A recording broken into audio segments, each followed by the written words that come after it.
안녕하세요. 생명을 되살리는 기독성.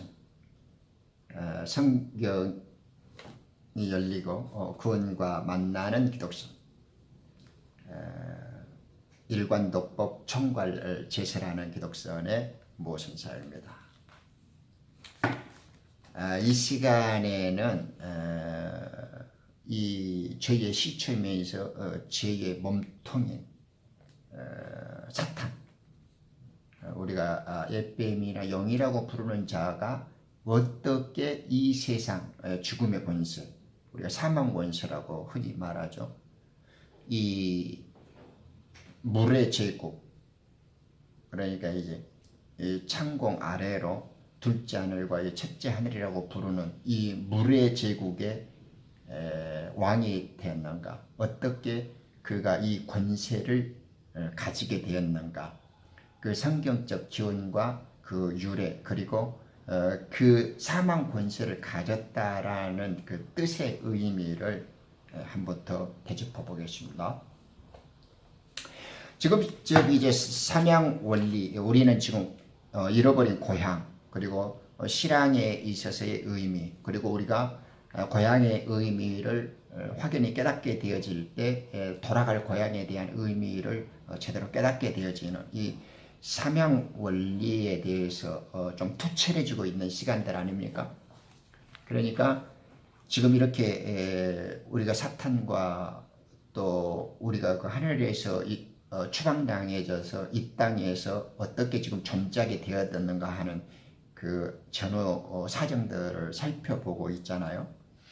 그러니까 이 시간에는 사탄이 어떻게 그러면 하나님으로부터 이 땅에 내어침을 당할 때 이 하나님께서 허용해 주신 권세를 가지고 이 땅에서 존재하게 되어졌는가, 그리고 그 속에 우리가 포함되어져 있는가, 그 의미를 성경적으로 좀 밝혀보는 것입니다.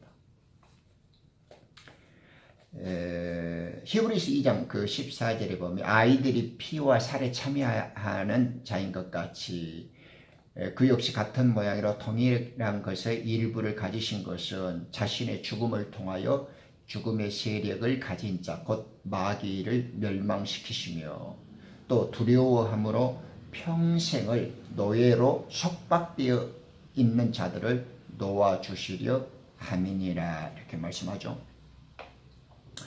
바울은 히브리서에서 마귀는 죽음, 사망의 권세를 가진 자다, 이렇게 지금 알려주고 있죠. 이 죽음의 세력을 가졌다고 그러네요.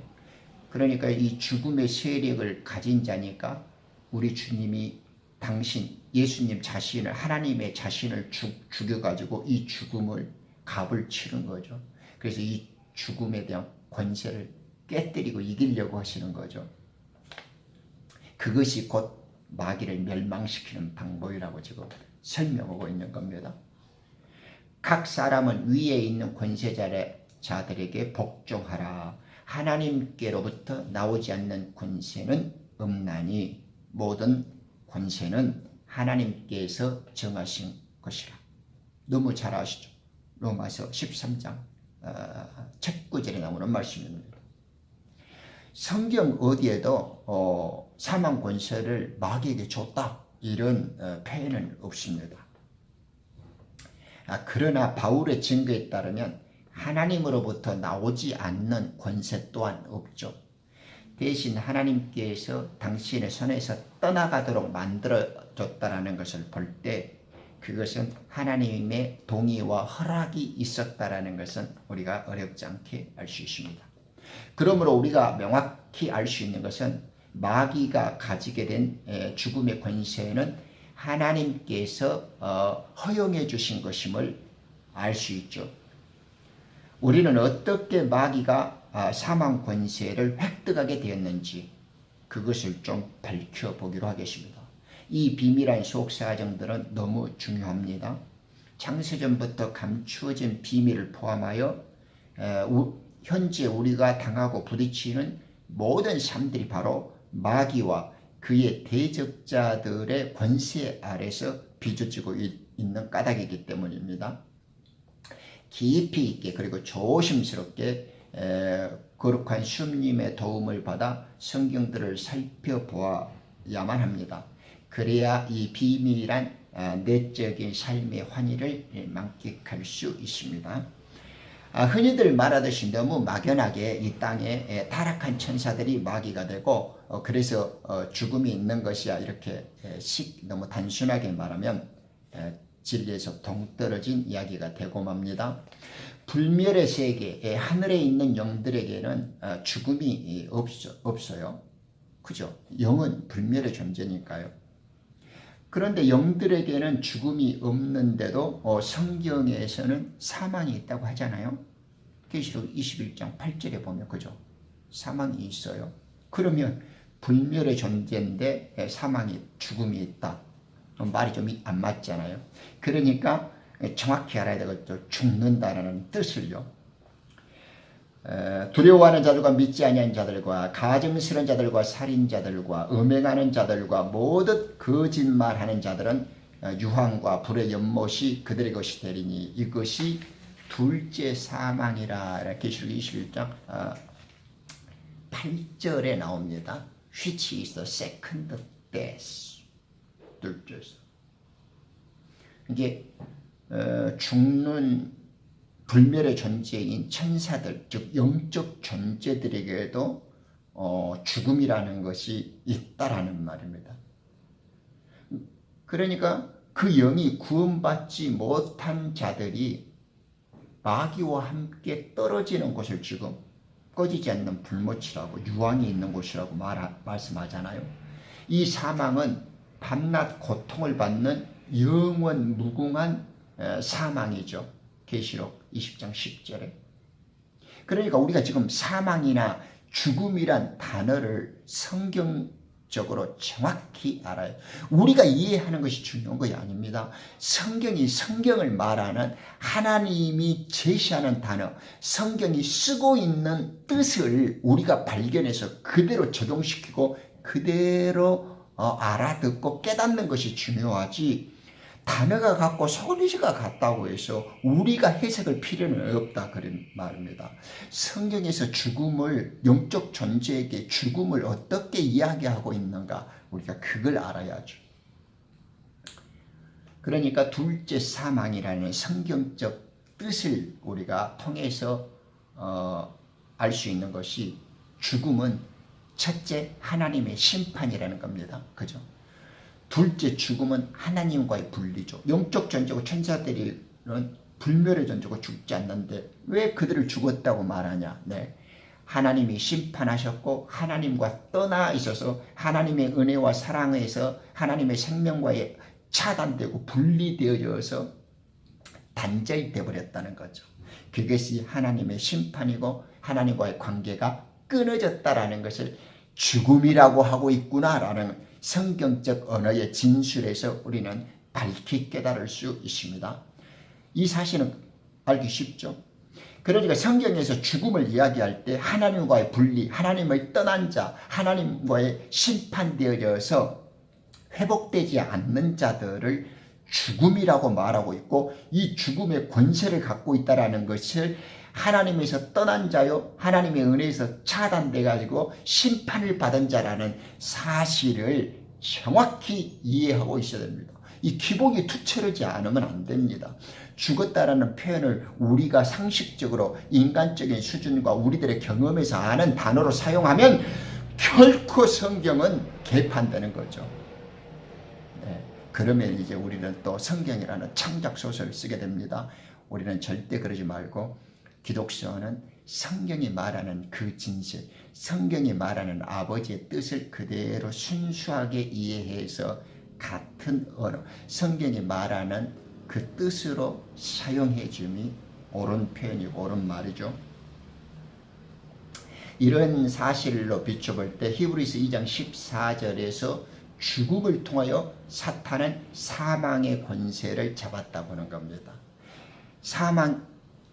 사탄이 사망의 권세를 잡았다라는 것은 하나님으로부터 분리되어졌고 그가 죽은 자여 있고 그 죽은 자들을 대표하고 있고 자신의 죽음 아래 갇힌 자들을 가지고 있는 자라는 것을 알게 되어집니다. 그것이 사망 권세를 잡았다 이렇게 지금 이야기하는 거죠. 하늘에 있는 천사와 영들에게는 죽음이 없는데 어떻게 사망 권세를 잡을 수 있었다는 것입니까? 그러기 때문에 사망이란 즉 죽음이란 필연적으로 하나님과의 분리라는 말은 하나님과의 생명과의 관계가 단절됐다, 끊어졌다라는 겁니다. 그러니까 이제 흙 속에 갇힌 자들은 필연적으로 육체적인 멸절, 육체적인 죽음이 등장하는 거죠. 육체를 가진 자는 육체가 끊어지잖아요.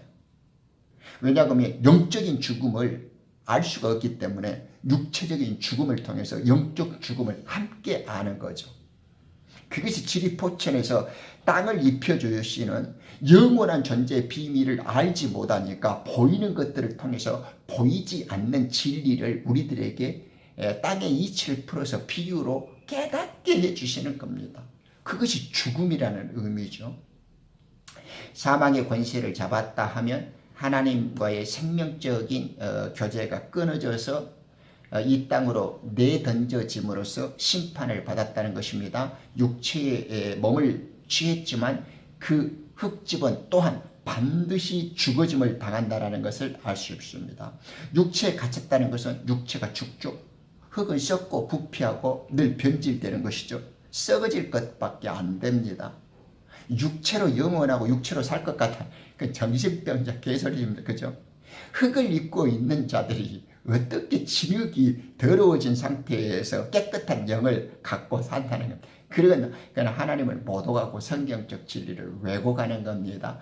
흙 속에 갇혀 있기 때문에 흙 속에 더러움 속에 같이 깨끗한 영이란 존재할 수가 없고 더러운 몸에 갇혔으니 그 영은 더럽다라는 것이 당연한 거죠.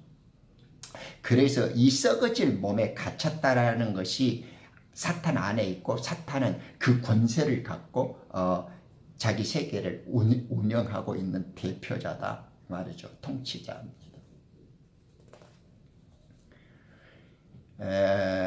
이 사망은 맨 처음 하나님의 산, 거룩한 산, 하늘에 있던 에덴 동산에서 루시퍼의 반역과 불의로 시작됩니다. 우리 공부했죠. 그가 마침내 하나님과 같이 되어버리라는 극도한 교만의 죄를 일으켰을 때 역사의 그 태동되었던 그 시기부터 하나님의 빛의 세계로부터 분리당하죠. 그리고 시간과 공간이라는 물질 세계, 즉 어둠과 지옥으로 떨어져 나간 것이죠. 다음에 비교를 해보면 훨씬 더 선명해짐을 느낄 수 있을 것입니다. 그는 보이지 않는 하나님의 형상이시며 모든 피조물의 첫 태생이시니 그는 몸인 교회의 머리시라. 교회 아몰의 머리시죠. 그는 시작이시며 죽은 자들로부터 맏아들로 나셨으니 이는 그가 만물 안에서 으뜸이 되려 하심이라. 골로새서 유명한 15장에서 18절 말씀입니다. 하나님이시면서 창조주이신 예수 그리스도께서는 하나님의 태어나신 첫 번째 아들이라는 의미에서 많은 형제들 가운데 맏아들이 되시죠. 첫 태생이 되죠. 우리가 맏이라고 제가 부르는. 그리스도의 경우에는 출생이 물리적이지만 모든 많은 형제들의 경우에서는 영적입니다. 히브리 12장 23절에. 그러니까 본문의 모든 피조물들은 고린도후서 5장 17절에 새로운 피조물에 대한 언급입니다. 그죠? 왜냐하면 그분은 새로운 피조물들의 맏이니까요. 그분은 죽었다가 다시 일어나 다시 죽지 않을 첫 번째 사람이라는 의미에서 또한 죽은 자들로부터 첫 번째죠. 맏이죠. 맏이. 우리가 first born. 첫 번째 맏아들이 되는 거죠. 물리적인 세상을 있게 만드는 그 근원이시기도 하지만은 생명을 자기 안에서 새롭게 태어날, 그러니까 이 물 아래 갇힌 자들은 죽었어요. 우리 참 이것을 잘 알아야 됩니다. 하나님께서 창조해 가지고 하나님이 계시는 하늘과 땅을 분리하셨대. 물 아래 있는 자들은 다 죽었다니까요. 그러니까 물 아래 있는, 제가 그게 아니고 성경이 물 아래 갇힌 자들은 죽음이고 죽음은 물 아래에 있다. 이렇게 성경이 딱 선언을 해버리잖아요. 그러니까 하나님께서 창조를 하셨을 때 물 아래 갇힌, 즉 사탄의 어둠 아래 갇힌 자들은 다 대졌다, 쓸모없다, 나를 떠난 자다, 내 앞에서 심판을 당한 것들이다. 이것이 성경의 선언이에요. 성경의 절대 원리고 명제예요. 그러니까 이 간단하면서도 단순한, 그리고 절대적인 그 이치와 성경적 선언을 잊어버리시면 안 돼요. 그러니까 주님이 마디다, 그 말은 이 물 아래 죽어 있는 자들로부터 모두를 살리시니까 첫 태생이 되고 맏아들이 된다, 그 말을. 어렵지 않죠? 이와 마찬가지로 반대로 설명해 보죠. 병원에서 생리와 병리가 있어요. 아픈 것을 이게 병리라 그러잖아요. 원래 자연적인 그 이치를 생리라 그러죠. 생리를 자동으로 알면 병리를 이해하는 거 어렵지 않죠. 즉 하나님께서 예수 그리스도를 우리를 통해서 세우신 그 뜻, 그 이치를 정확히 알며 마귀를 이해하는 것은 어렵지 않죠. 왜냐? 마귀는 우리 주님 흉내내니까요. 모방하니까. 그래서 아주 쉽습니다. 마찬가지로 사탄은, 이 루시퍼는 모든 죄의 뿌리지 않습니까? 죄의 근본을 가진 자요. 하나님께 대적함으로써 죄의 깃발을 든 자죠. 그 휘하의 천사들을 자신의 수하들로 모집해서 하나님께 구태타와 하극상을 일으킨 자요.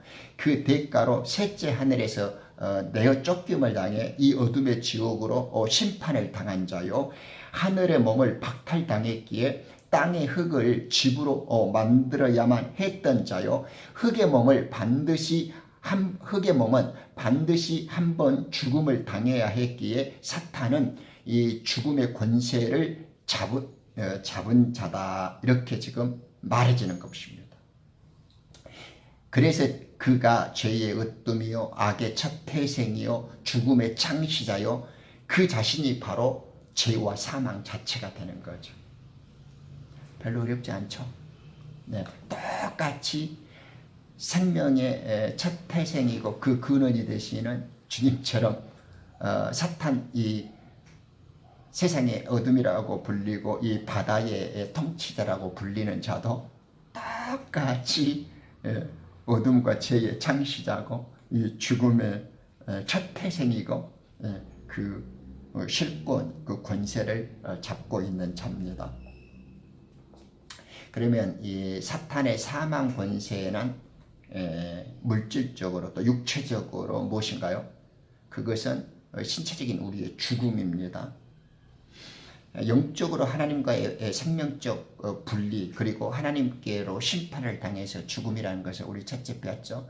이제는 육에 갇힌 자니까 육은 썩고 부패되어지고 반드시 망하게 돼 있잖아요. 왜냐하면 우리 주님은 육은 아무 쓸모가 없다, 살리는 건 영이다, 이렇게 자꾸 육에다가 뭔 의미를 두면 안 돼요. 이제 그런 정도는 사탄 아래에 있는 것들은 다 죽음이고 무가치하고 심판당하고 죽었고 하나님을 떠난 자고 은혜에서 차단되고 생명적인 교제가 단절되었고 무가치한 것들이라는 성경적 수십 군데 수백 가운데에서 이렇게 진술하는데, 이 마귀가 우리의 눈을 소경처럼 가다버리면 그것이 진짜 쉽게 어리둥절하게 한다면 그것을 중간에서 속이는 자들이 떠드는 말에 절대, 그 코미디언들이 지져내는 말에 속으시면 안 돼요.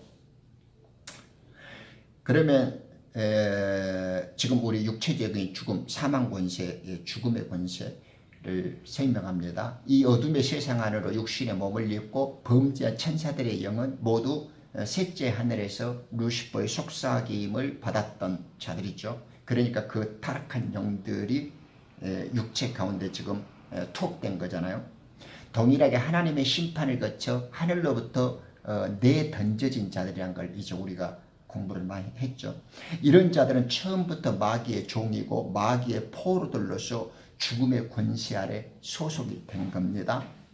이제 지금 우리가 하늘 왕국에서 지위를 잃어버렸고 마귀와 결탁해서 어떻게 고향을 잃어버렸으며 그 하늘나님으로부터 추방당해서 이 어둠의 세상으로 떨어질 때 그 실체가 지금 어떻게 되고 있는가, 그 순서와 과정을 하나하나 살피고 있는 거죠. 그 죄의 출발이 무엇이며 죄의 권세자는 무엇인가, 그가 우리들이 어떻게 그 아래 함께 있게 되어졌는가, 그리고 지금 우리가 땅에 갇혔다는 것이 무엇을 의미한가, 땅에 갇혀서 우리가 권세 아래 포로가 되어졌다는 건 육체의 죽음, 또 육체의 죽음 가운데 그 속에 담긴 영의 의미들, 이런 것들을 지금 일련의 과정들을 소상히 그리고 하나하나 지금 살펴보고 있죠.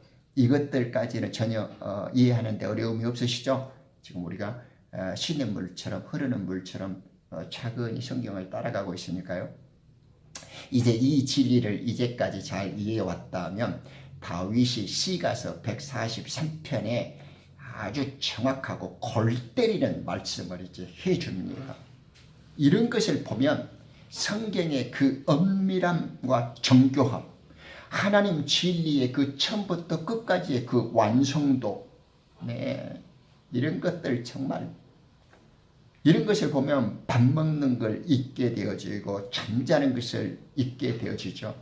그래서 말씀을 더 보고 싶고 하나님 앞에 무릎 꿇고 기도할 수밖에 없도록 저절로 만들어지는 것 같아요. 제가 소개해 드리겠습니다. 시가서 143편의 2절에서 4절입니다. 주의 종과 함께 심판으로 들어가지 마옵소서. 이는 주의 면전에서는 살아있는 어떤 사람도 공정해져 있지 못한 까닭입니다. 원수가 내 혼을 박해하였고 내 생명을 땅에 내리쳤으며 나로 하여금 오래도록 죽었던 사람들처럼 어둠 속에서 살도록 만들었나이다. 그러므로 내 영이 내 안에서 쇠잔하며 내 안에 있는 내 마음이 절망하니라. 다윗은 고통과 아픔과 의기소침과 박해를 겪고 있는 모든 인간들의 그 영적 쇠잔함과 마음의 절망을 깨달았어요. 자신이 고통과 괴로움을 하나님께 그 채찍을 당했을 때 그 많은 아픔을 스스로 지닌 자잖아요. 인간적으로 어렸을 때보다 가장 많은 영화로움과 부귀와 존귀를 가진 자였지만 그가 죄악의 나락으로 떨어졌을 때 누구보다도 많은 아픔과 고통을 겪었던 인간들이기도 하잖아요. 저는 그 젊은 날 다윗을 참 개만도 못한 놈이라고 이렇게 많이 나무랬었어요. 하나님의 그 사랑을 잊고도 그럴 수가 있을까? 그런데 이제 제가 나이가 들어가 보고 성경 말씀과 함께 살아보면서 인간이란 누구나 그렇겠구나라고 이제 많은 것들을 이해하게 되어져 있고 이제 깨닫게 되었습니다만은, 다윗이 살면 살수록 위대하고 아름다운 사람이었다라는 것을 많이 깨닫게 되어져요. 인간은 눈이 멀었을 때 그 어떤 죄도 지을 수 있고 살인자도 될 수 있지만 하나님의 그 통렬한 지적 속에 즉각적으로 그 생명을 끊듯이 회개할 수 있었고, 그런 그 회개를 통해서도 자신을 높이고 또 그 영적 각성을 통해서 다시 되풀이하지 않으려는 그 어떤 순수한 열정과 그 고뇌들을 그가 남긴 글들을 통해서 잘 알 수가 있는데, 제가 그 다윗을 욕하지 않게 됐고 그걸 이해하며 존중하는 마음, 그리고 다윗이 얼마나 영적으로 하나님과 친밀하며 하늘의 진리에 대해서 깊게 다가간 자라라는 것을 여러 사실들도 있지만 이 본문을 통해서 감탄하게 되었고 다시 한번 경외감을 느낄 수 있었던 것입니다. 자, 이제 한번 보시죠. 다윗의 기도는 모든 죄인들이 한결같이 부르짖어야 할 생명에 대한 갈구입니다. 갈망입니다. 피할 수 없는 절망 앞에서 터져 나와야 할 고통의 몸부림이고 하소연이기도 합니다. 이 길 외에는 다른 구원이 없다는 절규입니다. 탄원입니다.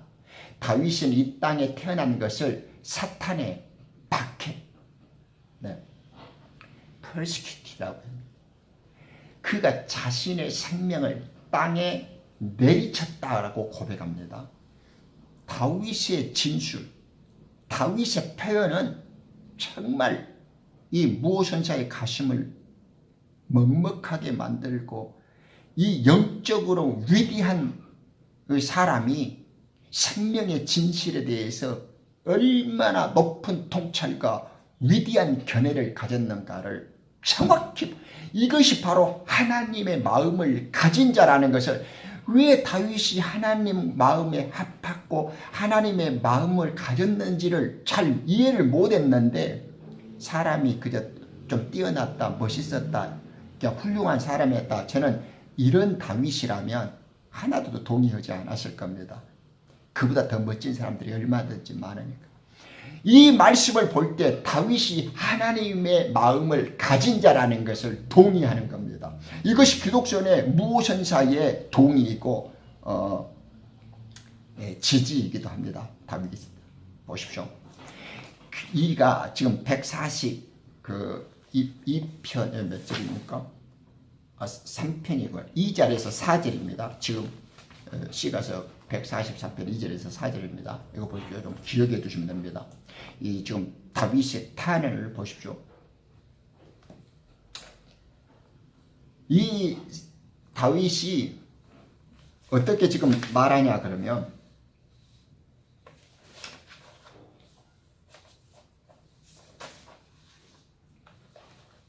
자기가 이 땅에 온 것을 사탄의 박해라고 표현하고 있고, 자신의 생명을 땅에 내리쳤다 이렇게 표현을 합니다. He has smite my life down to the ground. 보십시오. 사탄의 땅이 실제로는 우리가 육체 속에 영이 갇히고 이 시간과 공간이라는 죽음의 세계에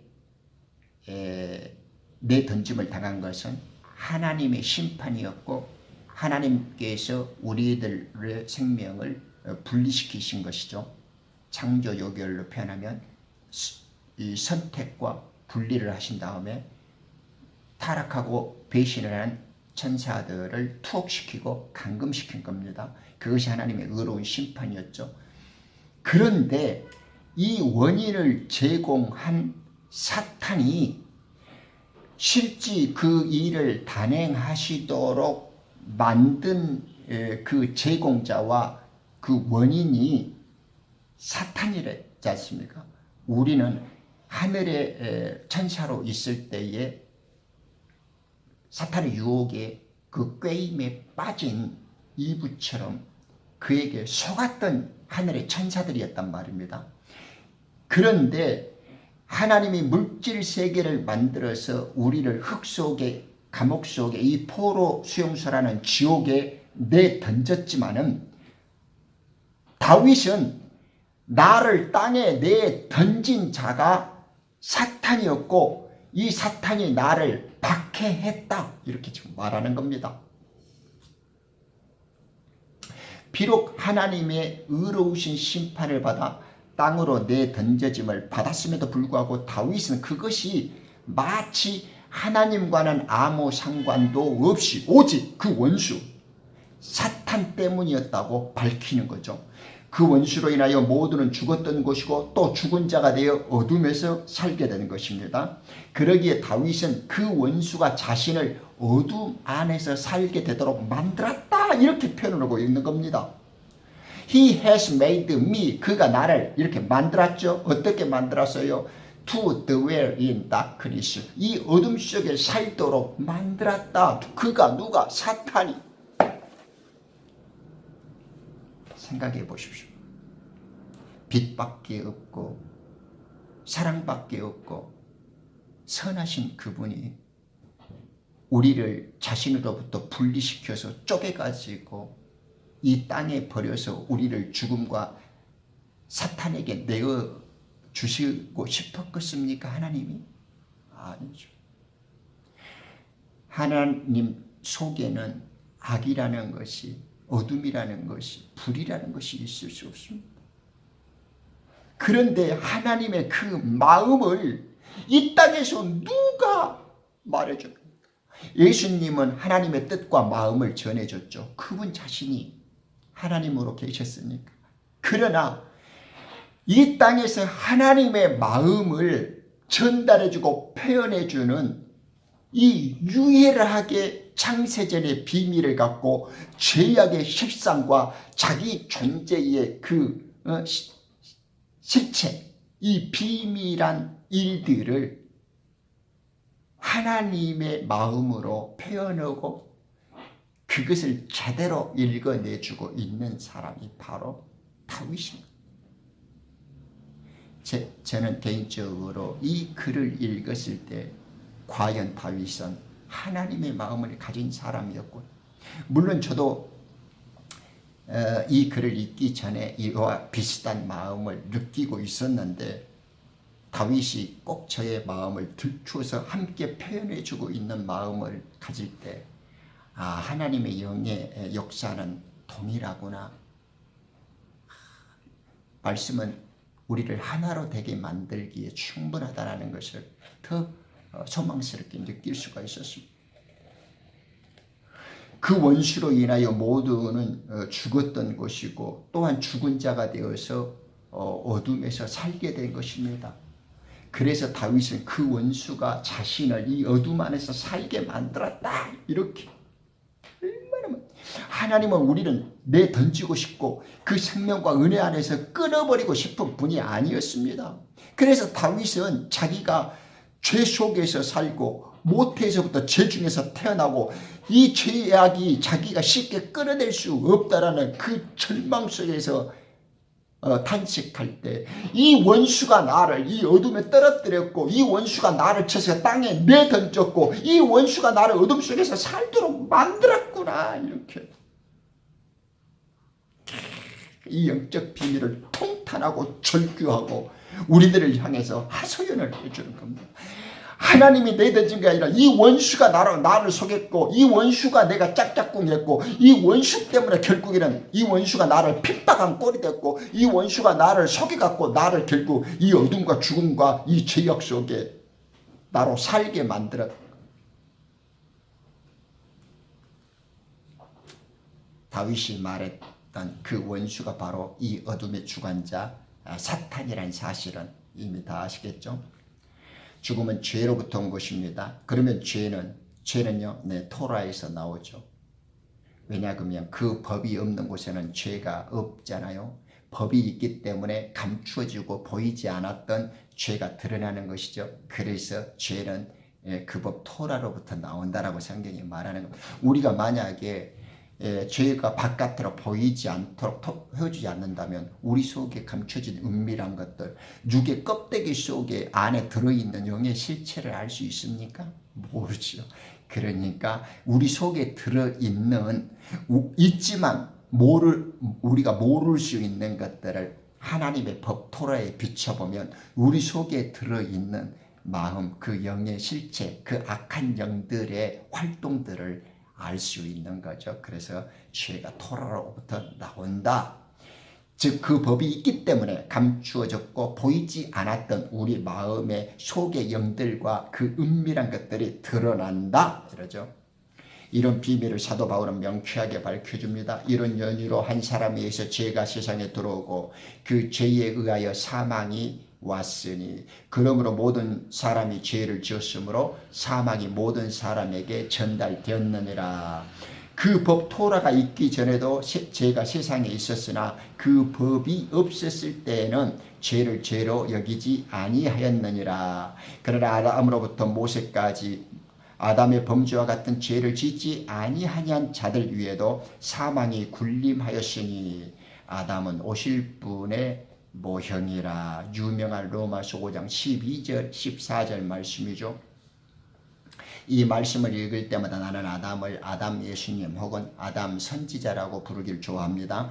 아담은 어둠의 지옥 이 악의 세상에 죄를 묶어두고 사탄을 흙집에 감옥에 가두며 또한 하나님께 죄를 짓고 하늘의 몸을 벗어버린 범죄한 천사들을 흙의 몸을 입혀서 재교육시키기 위하여 자신을 하나님께 헌신하고 순교했던 선지자요 에덴 성소의 주선이었던 것입니다. 혹자는 한심하고 어리석은 질문들을 하죠. 아담이 범죄하지 않았다면 하나님께서 더욱 기뻐하시고 우리들도 평화로운 삶을 살 수 있었을 것이라고. 특히 예수를 믿고 사는 인생들이 그런 한심한 언어를 부끄럼 없이 구사합니다. 그럴 때는 저도 모르게 눈물이 납니다. 그런 한심한 인간들의 지식과 개념들은 다 어디서 학습된 것일까요? 그에 대한 대답을 들려드리겠습니다. 주께서 그를 천사들보다 조금 낮게 지으시고 영광과 존귀로 간을 씌우셨으며 주의 손으로 하신 일들을 그에게 넘겨주셨고 만물을 그의 발 아래 복종케 하셨나이다. 이러죠. 사람들을 천사들보다 높여 하나님의 가족이 되게 하시려는 거죠. 우리 예수님이 이 땅에 오신 것은 온 우주에 하나님의 영광을 보이고 온 만물로 주님만을 찬양케 하려는 것입니다. 보이는 세계와 보이지 않는 세계의 모든 창조물이 하나님의 갖가지 지혜를 발견하게 하려는 거죠. 이 지혜는 하나님의 지혜입니다. 하나님께서 세상 전에 우리의 영광을 위하여 미리 감춰두신 지혜이기도 합니다. 고린도전서 2장 7절이죠. 여기서 중요한 것 두 가지 있습니다. 아담이 죄를 짓기 전에도 아담이 있었다고 말하죠. 네. 로마서의 표현을 정확히 배워야 됩니다. 아담이 죄 짓기 때문에 죄가 있는 것이 아니고 이 세상은 창조되어질 때 이미 죄 덩어리, 죄의 창시자인 죄의 근본이 사탄이 갖고 있었습니다. 분명히 써졌잖아요. 그러나 아담으로부터 모세까지 아담의 범죄와 같은 죄를 짓지 아니한 자들, 그죠? 아담 태어나기 전에도 아담이 흙으로 만들어지기 이전에도 이미 사망이 사탄이 군림하고 있었다고요. 이 세상에. 그런데 우리 마음속에 있는 죄가 법이 없이는 우리 마음속에 생각이 죄라는 걸 예를 들면 죄가 우리 속에 보고 음욕을 품는 자마다 그 죄야 이렇게 말해주지 않으면 우리가 죄를 합니까? 아담이 죄를 지어서 이 세상이 죄 아래에 있다라는 것을 밝히 우리가 알도록 깨닫도록 드러내줬다 하는 것이지 아담이 죄를 짓고 죄를 안 졌다고 해서 죄가 없고 죄 아래에 없냐고요. 앞으로 그런 한심한 자들 멍멍이 그 개 짖고 염소 물똥 싸는 소리들을 그런 애들하고는 같이 있지 말고 그런 애들한테는 보고 듣고 배울 것도 없어요. 그러니까 탈출하는 것이 제일 좋습니다. 그리고 둘째, 아담의 희생과 순교로 시작되어진 그 죄들로 인해서 이제 그 죄가 세상에서 이제 연속되어져서 우리들의 이제 실체 속으로 세상 역사가 되었죠. 여기에서 우리가 하나 생각해 봐야 될 것은 하나님께서 왜 죄를 허락하셨는가 그런 어리석은 질문을 하는 것이 중요한 것이 아닙니다. 하나님께서는 죄에 대한 치료책을 주셨는데 당신은 왜 그것을 받아들이지 못하고 제대로 깨닫지 못하는가 그게 중요합니다. 창조물이라고 하는 것은 하나님 외에는 모두가 존재를 망각하고 자기 스스로가 망하는 존재입니다. 창조물은 하나님의 은혜로 아니고는 스스로 망할 수밖에 없습니다. 그런데 하나님의 은혜에서 우리가 망하지 않게 깨닫게 해주시는 겁니다. 그것을 우리 주님께서는 믿음이라는 것을 통해서 발견하게 해주시는 겁니다. 죄가 중요한 것이 아니고 죄에 대해서 어떻게 해결하는 것이 좋은 것인가 하는 지혜를 주셨습니다. 그걸 믿는 것이 우리의 승리입니다. 감사합니다.